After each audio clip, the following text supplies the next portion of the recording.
This is Radio 4. And now, in an act of heroic recklessness, plainly brought on by seasonal overindulgence, three of my previously well-respected colleagues submit themselves to an unprecedented ordeal by microphone at the hands of Michael Aspel, immediately after this musical clue from Flotsam and Jetsam. Little Miss Bouncer loves an announcer down at the BBC. She doesn't know his name, but how she rejoices when she hears that voice of voices. Absolutely tireless, sitting at the wireless. Poor little Miss B. It's the man who announces with such a lot of passion in it. The Daventry shipping forecast will follow in a minute. Little Miss Bouncer loves an announcer down at the BBC.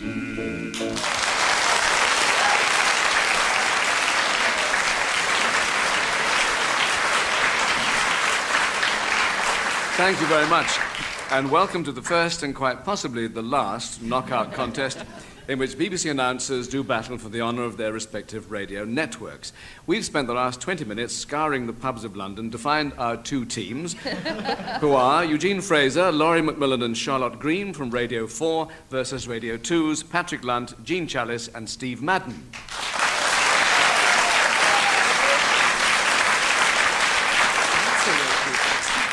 In the old days, you may know, announcers wore evening dress, a far cry from the combat jackets and string vests I see before me now. Now, assisting me throughout the programme as scorer and adjudicator, I'm very pleased to welcome the BBC's pronunciation advisor, Graham Poynton, pronounced Poynton.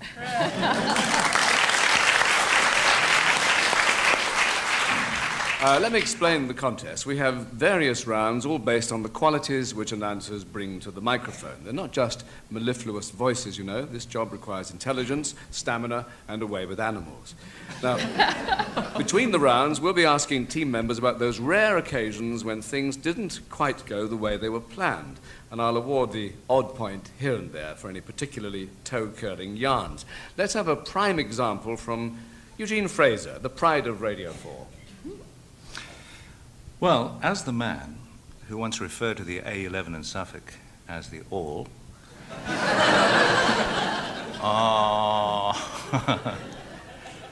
and talked about a hospital in Berry Street, Edmonds, I wonder if I shouldn't suddenly skip over that and talk instead about a piece of graffiti which I saw written in the loo. There was a notice in the loo saying, "For the sake of hygiene, please wash your hands." And somebody had crossed that off and written, "Who the heck is hygiene?" And somebody had crossed that through and written underneath it, "Probably Hygiene Fraser."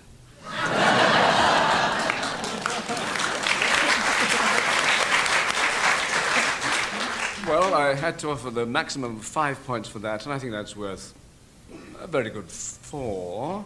And now we'll see what Radio 2's Gene Challis can do. Gene, what's your story? My best and most embarrassing moment, I suppose, was when I actually worked for the opposition for Radio 4 and was doing an open university transmission, which we had to do in frightfully those sort of tones.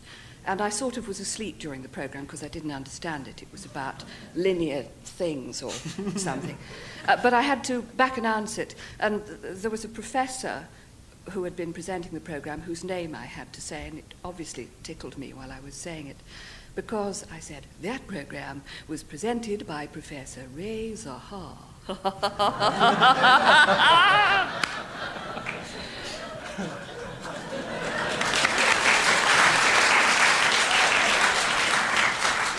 Well, a couple of spiffing yarns there, and of course we will start with level points. So 4 to you for that, and I hope you're comfy on that park bench, Jim. Now, I don't know if any of you remember that African politician, Sir Abu Bakr Tafawa Balewa, years ago. Oh, yes. And there was a sort of rhythm to it. He used to march up and down the dressing room saying, Abu Bakr Tafawa Balewa, Abu Bakr Tafawa. And after about 3 weeks, your unit, the pronunciation unit, said, terribly sorry, it should be Abu Bakr Tafawa Balewa. But happily, a few weeks after that, someone shot him. So, before the green light flashes to cue round 2, let me tell you that we have set each team a little task, and it's this. By the end of the programme, they should have prepared a 30-second programme trailer. Now, our Radio 2 team will be trailing the shipping forecast as if it were a Radio 2 gala concert. And the Radio 4 team's task is just as simple, to write a trailer in the style of Radio 1 for Radio 3's Composer of the Week.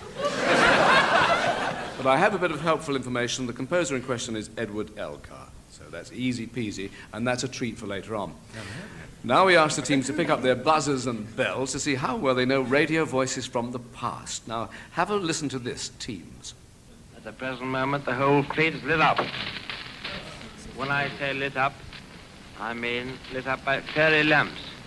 It's fantastic. It isn't a fleet at all. And the whole thing is in fairyland. It isn't true. It isn't here. And as I say it,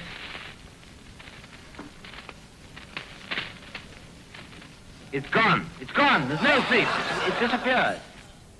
A classic of its kind, the Coronation Fleet Review at Spithead in 1937 being described by a well-lubricated naval officer.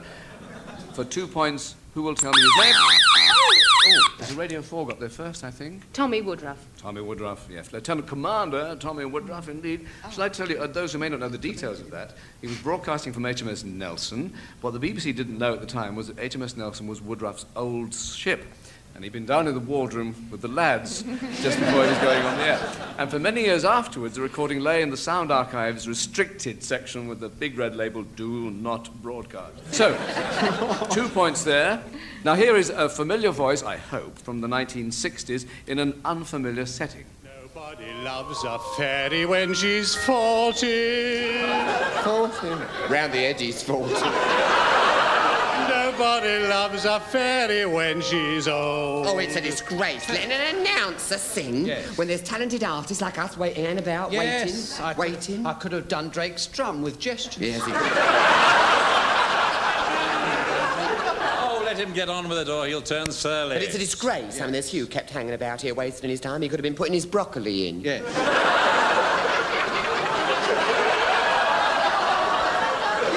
I mean, I have this small allotment. Just a few King Edwards and a cold frame. But it's nice to have the fresh veg. Look. The sooner he finishes, the sooner we can get on. Continue, Smith. I'm not sure the mood hasn't been completely destroyed. Oh, do get on! Right, any ideas on that one, teams?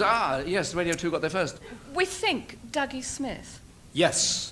You've got your 2 points. Douglas Smith, indeed. And I'll award another point to anyone who can tell me on which comedy show he sang that little number. Round the Horn. Round the Horn, actually, yes. Give me a year as well. Well, circa 1961. Only 7 years out, 68, but you got the right show, and you got your bonus point. So, a chance for Charlotte Green to bump Radio 4's score up, if you, Charlotte, can recall any blush-worthy incidents which have marred your career. Well, I can start off with one potential embarrassment, which fortunately I spotted before I had to read it, but it's one of my favourite misprints ever. It was in the weather forecast just before we used to do a pre-9 slot.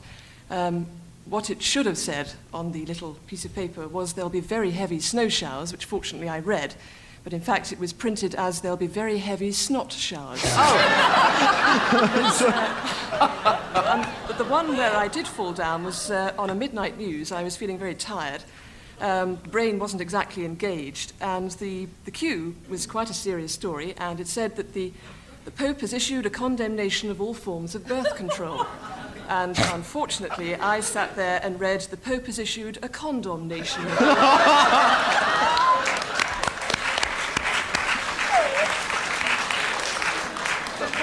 What made it worse? What made it worse? I just about managed to stop myself from giggling. The very next cue was the financial report, which began, rubber prices rose.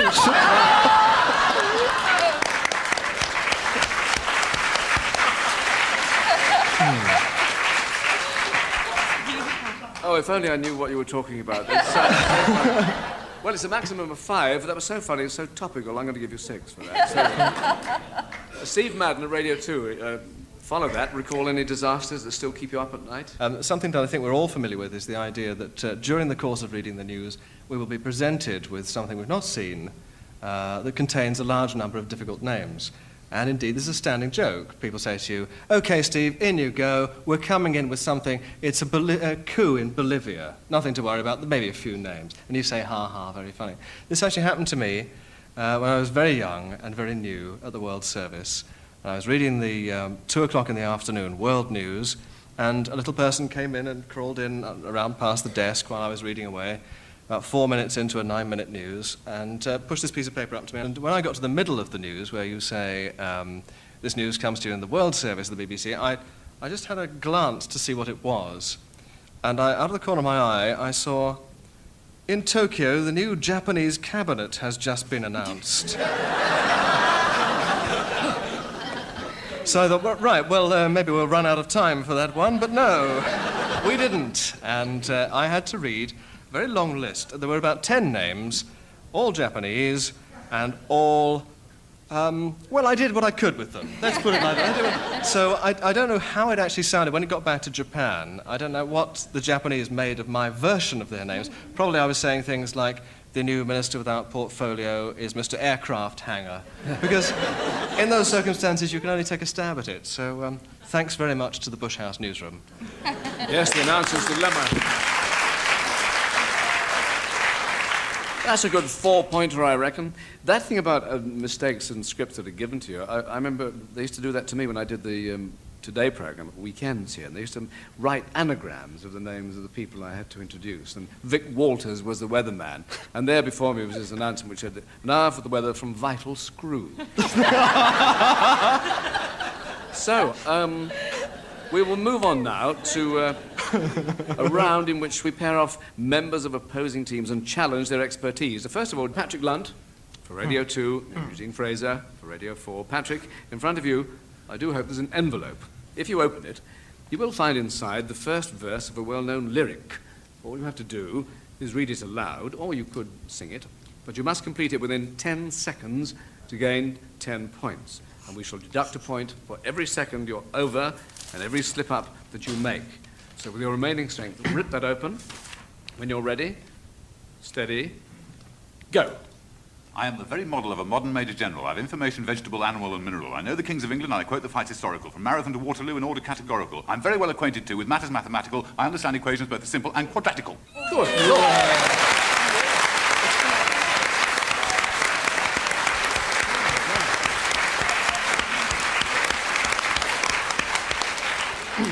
You did that in 12 seconds, so you get 8 points for that, and an OBE. Congratulations, that was superb.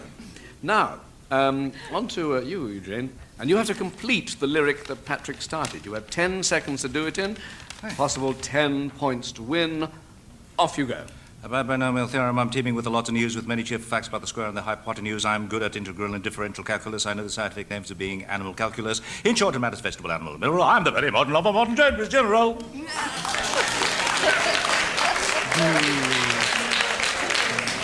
That sounded to me like one long mistake. You did it in 12 seconds. Graham, how many mistakes did you get? I counted 3. You counted 3, so there must have been 7. We'll let you have 6 for that. That's pretty generous, I think. Right.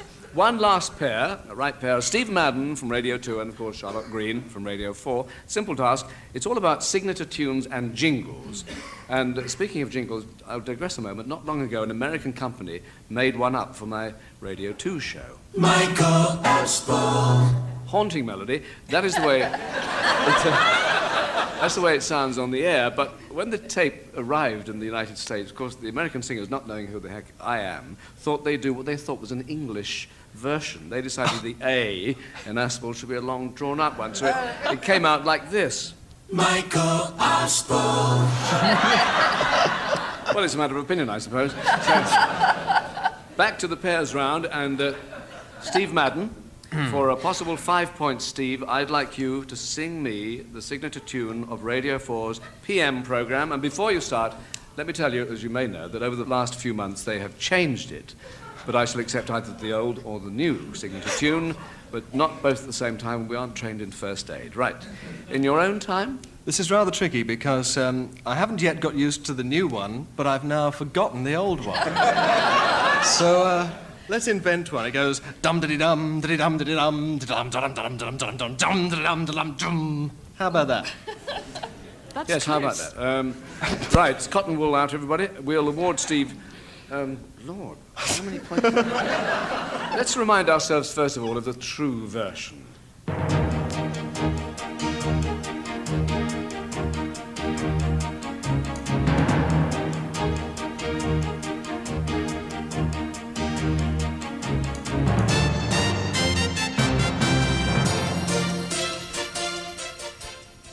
Well, there were a few dum-de-dums in there, so I think out of the possible 5, 2.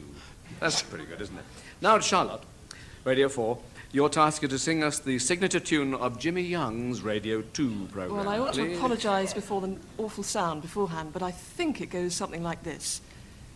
Da-dum, bum, bum, bum, bum, bum, bum, bum, bum, bum, bum, bum, bum, bum, bum, bum, bum. It's awfully repetitive. Yes, I'm sorry about the bums. I do apologise about that. Yes, I think we need to hear the original to compare. Maybe hear how it really sounds?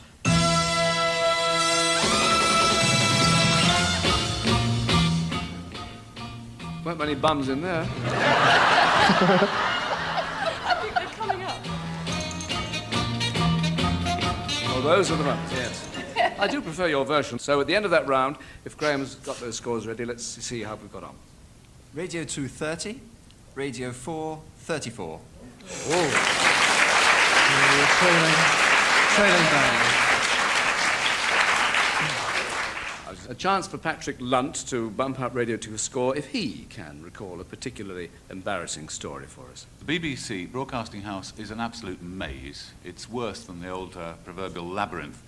But there is some sort of rhyme or reason. If you've got a studio with a number beginning with 2, the chances are it's on the 2nd floor. And apart from that, well, you just wander around. Well, I was wandering around. I was going to read the news at 7 o'clock in the morning, Monday morning it was. And, you know, I couldn't find this studio anywhere.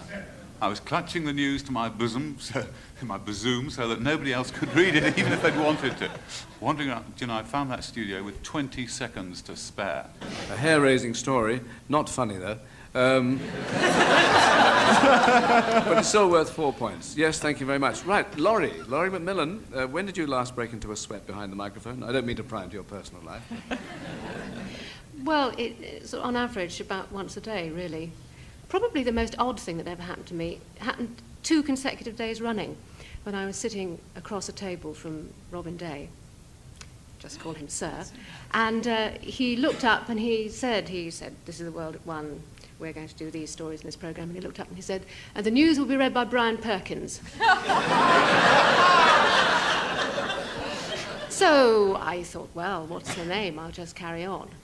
And at the end he said, I'm awfully sorry, that actually wasn't Brian Perkins, as you know, and did exactly the same the next day. And I did begin to wonder about... I'm very worried about Sir Robin Day. He's not the man I thought he was. But an excellent 4 points there for those terrifying yarns. Thank you very much. So, 4 for Laurie. Now for a round which really will tax the teams. Each in turn has to imagine that they're sitting in continuity as this programme suddenly disappears from the air. They have to fill the time it takes to get the programme back on, in this case 30 seconds, with the menu of the delights to be found on their respective networks. However, there is, of course, a handicap. Now, eeny, meeny, miny, Eugene Fraser, you can go first. Now, Eugene, will you please fill for 30 seconds talking about Radio 4, and your handicap is to make as many fish puns in that 30 seconds as you can. I'll give you 10 points if you can manage it, plus a bonus point for each fish pun over 10. Go. Well, we're sorry about this break in transmission. We'll be returning to Angler's Question Time on location in Baia dei Pescatori, which incidentally was produced by Di Forella. Next week at the same time, we'll have another tale from the briny by Shelley Beach, who you may happen to know happens to be a muscle man. Wales is our destination on Sunday, when Stephen Pike attempts to tip the scales. Hold it there. Yes, your 30 seconds is up. Were you counting the number of fish puns, Graham? I wasn't. Neither was I. But, no. I would say there was a good 5 in there. I don't know, I've come here, really. So, 10 points was quite well done. I would say, I think that's worth 15 points. And that was extremely good. No need, yes. I was saying, no need to applaud, no need to adjust your hearing aid after that either. No. On to Patrick Lunt. Patrick, would you please fill for 30 seconds on the subject of Radio 2 with the handicap that this fill takes the form of a 30-second poem. We start our day at midnight with music, lyric, song. We're the only national station on the air the whole night long. We put you to sleep, we wake you up, we help your working day. On huge hi-fis and cheaper sets, we drive your blues away. Chris Stewart's on the early show, just when day is dawning, and then it's Derek Jameson, along with Moulding. We play requests for loved ones with Scotsman, Weekend Bruce, your messages and soppy songs, and all the travel news. That'll do Jane is nicely. next.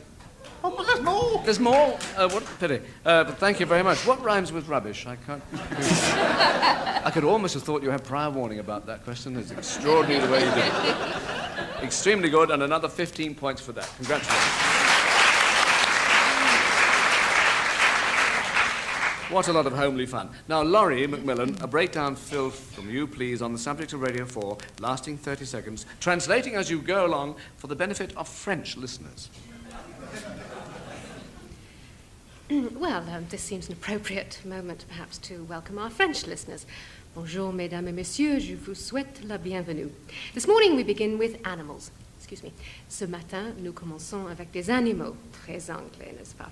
And after that, some fascinating hints. Just a moment. Et après, des conseils captivés from a do-it-yourself enthusiast. So sorry about this, they're foreign, you see. D'un idiot, fix-it vous-même. Back with you again. He tells us how to save money while improving the home. You've been off for 5 seconds now, but thank you very much. Did she do 30 seconds there? She did. That was most impressive. My goodness.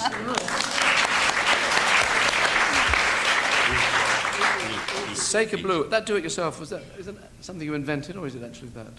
Bricolage, I think, is the proper word. Oh, right.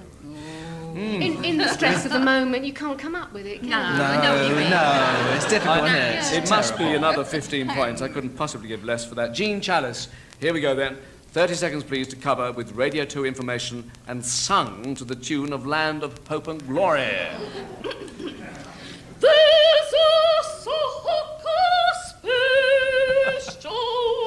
Tonight on Radio 2, lots of match football for me and for you. That is Oh, God. Time up yet. At past 9.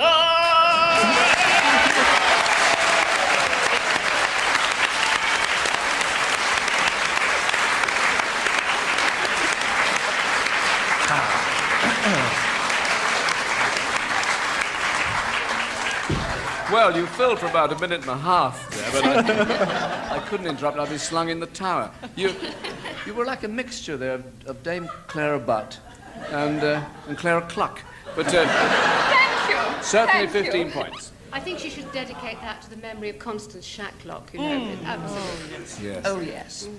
As long as he doesn't do it again. Now, on to Charlotte Green, of course. It must be you, but not too fast. Your 30-second fill on the subject of your radio network should be delivered in at least 5 regional accents, and I'll give you extra points for accents over 5.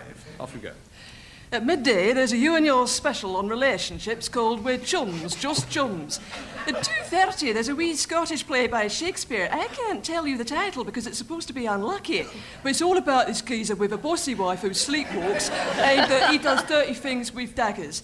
And then Brian Brummagem goes down your way in Deadly Dudley. And finally, my dears, we go live to the Mother of Parliament. You'll be listening, my dearios, to Radio 4.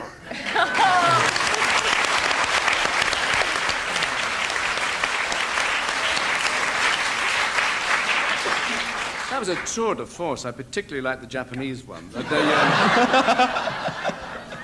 you did it in 28 seconds, actually, but I won't take a point off you. 15. Well done, all of you. It was marvellous to hear. Oh, no, Steve, it must be you. You're sitting there, lip trembling, thinking I'd forgotten you. Right. What you have to do, Steve, is this. Strap up one leg, place this BBC issue patch over one eye, and fill 30 seconds of airtime with news about Radio 2 in the character of Long John Silver. We would like you to make reference to at least 4 other characters in Treasure Island while you're doing it, with extra points for extra characters. Good luck. Here you go. Well, I'm sorry, we lost. Okay, you did say the Archers, didn't you? I'm sorry we lost Charlie Chester, but things to look forward to later this evening on Radio 2. At 7:30 we got Sir Geraint Evans with his special guest, Jim Hawkins. Jim lad! At 8:30 it's your Sunday half hour, presented by my parrot. Pieces actually of 8:30. And Ben Gunn's your guest presenter for this week's Your 100 Best Tunes. The 10 o'clock news and sport, that comes up with Squire Trelawney. And songs from the shows with Les Dawson at the piano. Yes, thank you. Me hearty-hos, etc. Is that no, that's it. Thank you very much.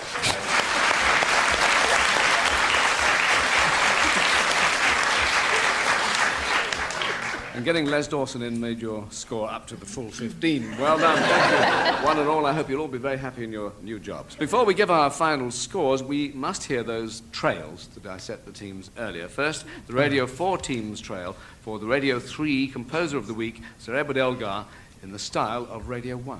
Eddie the Eagle! Oh, music was in his blood. He could have had a big time in London, but he moved his one-man band to the wild border country, you know what I mean? Where he was king of the music makers. Who are his friends? What is this enigma? Eddie the Eagle had his own dream. He dreamt of freeing the people from cocaine and the fat man. He dreamt of women with long blonde hair calling the tune Eddie the Eagle. Hear his greatest hits from Earth to Heaven every day on Radio 3. Be free. Stick with the BBC.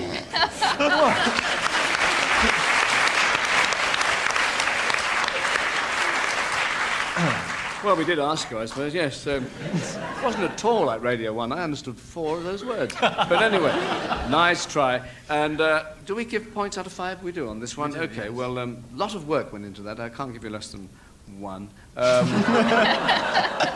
5, because it was extremely good. But Radio 2, your trail for the shipping forecast, please, as if it were a Radio 2 gala concert. Tonight, at just after 12:30, Eugene Fraser introduces the main event, the shipping forecast.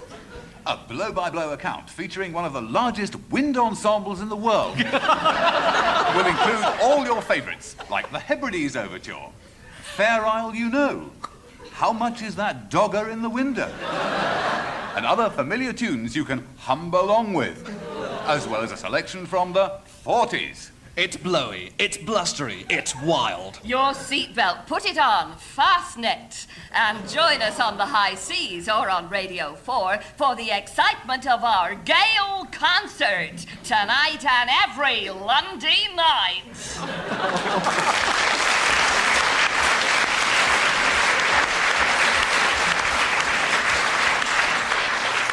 Very witty, and I'll give it 5. So at the end of the game, it only remains for me to ask BBC pronunciation advisor Graham Poynton for the final score. Graham. Well, it's very close. Radio 2, 80, but Radio 4, 84.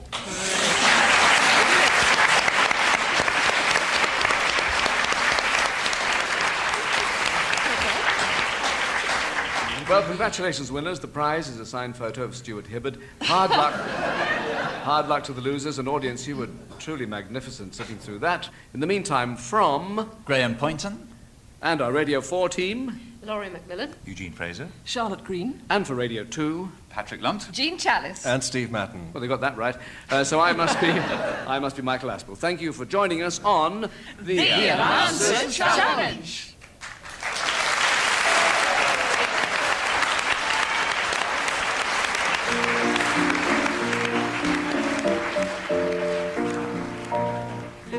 Bouncer loves an announcer down at the BBC. She doesn't know his name, but how she rejoices when she hears that voice of voices.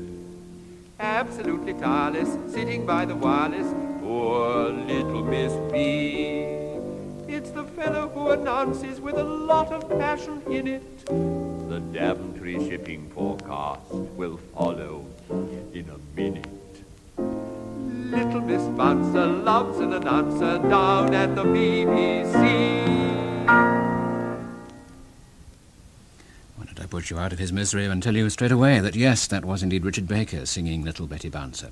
An Answers Challenge was devised by Dirk Maggs and produced by Richard Edis.